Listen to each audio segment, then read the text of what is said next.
are you saying that Biden is a weak leader who is appeasing Khamenei? That he does not want a bigger war to break out because there's a US election coming up and he doesn't want to be seen diverting assets from Ukraine, leading to a bigger mess.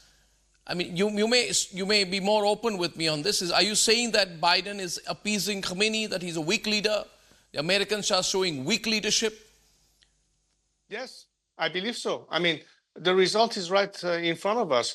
The regime had access to almost $100 billion worth of oil revenue that it should not have had should the oil sanction had been implemented correctly. That extra cash, that extra money was something that, again, not only made it easier for the regime to spend it on its proxies, including the recent conflicts, and all the drones and missiles had to be paid for from somewhere. That's the extra cash that the regime should not have had in the first place, but it did. But it's also something that emboldens such regimes. Look, let me give you another statistics away from war and conflict and missiles. If you take the period of time where there was stronger leadership in this country during the Trump administration, between the Obama administration and the Biden administration, the number of executions in Iran was half the amount it is today. Why? Because that kind of leadership and strength basically makes such regimes think twice before they do anything, whether it's at home or abroad. I do say that vis-a-vis the fact that we are dealing with two powerful countries that have a lot of influence and say to what is happening in the region, Russia and China, what is the counterpart doing? I think many of our friends in the region are growing frustrated for their lack of resolve and indecisiveness and appeasement. And that frustration could create some reconsideration of their policies and alignment. But I don't think we need to get that far. I think there's still an opportunity to resolve the issue. But I can tell you the main problem remains the regime. And the world has to understand that fighting the tentacles is no longer a solution. You have to go for the eye of the octopus. And the eye of the octopus is Tehran, that controls all of these tentacles all over the place. Again, let me repeat so I'm very clear and I'm not misunderstood or misinterpreted. I'm not calling for any foreign military attack or intervention. I'm telling you that the natural army in place are the people of Iran. The people of Iran deserve to have the support of the outside world in order to liberate themselves. That is the best investment you can make for peace, security, and long-term economic stability at the hand of a liberated people who are on your side, as opposed to a regime that simply wants to impose a modern-day religious caliphate and dominate the region and the world. That's the two choices we have. Mr. Pahlavi, let me take you on your terminology there, where you say the eye of the octopus is Tehran.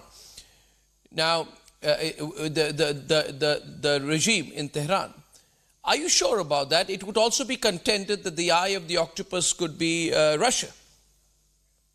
It could be argued that the eye of the octopus could be China, in a way. It could be argued that Russia is trying to open a new front. And would further be argued that it is against American interests or the interests of the West to play into Russia's hands by opening a new front, especially at this time of political sensitivity in the US as well. What would you say to that? That it is not in the long-term interests of America to get drawn or to let this escalate. It is in Russia's interest to let this escalate and watch as America opens more and more fronts to its, to its own detriment. I don't know why it is that you insist so much on using militaristic terms and fronts and deployments as if we were talking about military confrontation and escalation. That's not what I'm proposing. What I'm talking about is the liberation of a nation that is under siege by a regime that has kept them hostage. It's a process of liberation. It's not escalation or opening fronts that we're talking about. I think the world today is savvy enough, whether you're French, American, Canadian, or Japanese, to understand the value of the independence and freedom. I mean, India went through an independence movement to liberate itself. If that is not as valuable that they're willing to put everything on the line for it, then why should Iranians deserve any less than Indians, or for that matter, Americans, or people in Sweden or in Australia? Liberty and freedom is tantamount to bringing us more guarantee of stability, because democracies don't go at war to one another. The fact that this regime is in conflict, because it's not a democracy, it's a religious dictatorship. And ultimately, that is the problem. Now, would China benefit from it? Would Russia benefit from it? Perhaps. But the root cause of the problem is not Moscow or Beijing. It is the regime that has occupied my country, and it is based in Iran. That's why I point to Tehran as the problem. And that's why the solution is going to be within Iran itself. I'm not asking for Moscow or Beijing or Washington to determine the fate of the Iranian people, but to ask themselves the question, what is ultimately the vision that a free Iran will have vis-a-vis the whole world?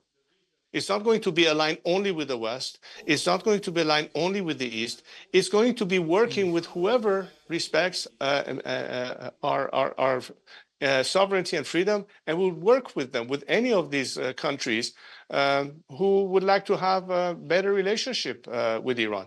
This regime is not providing that opportunity, but a free Iran will.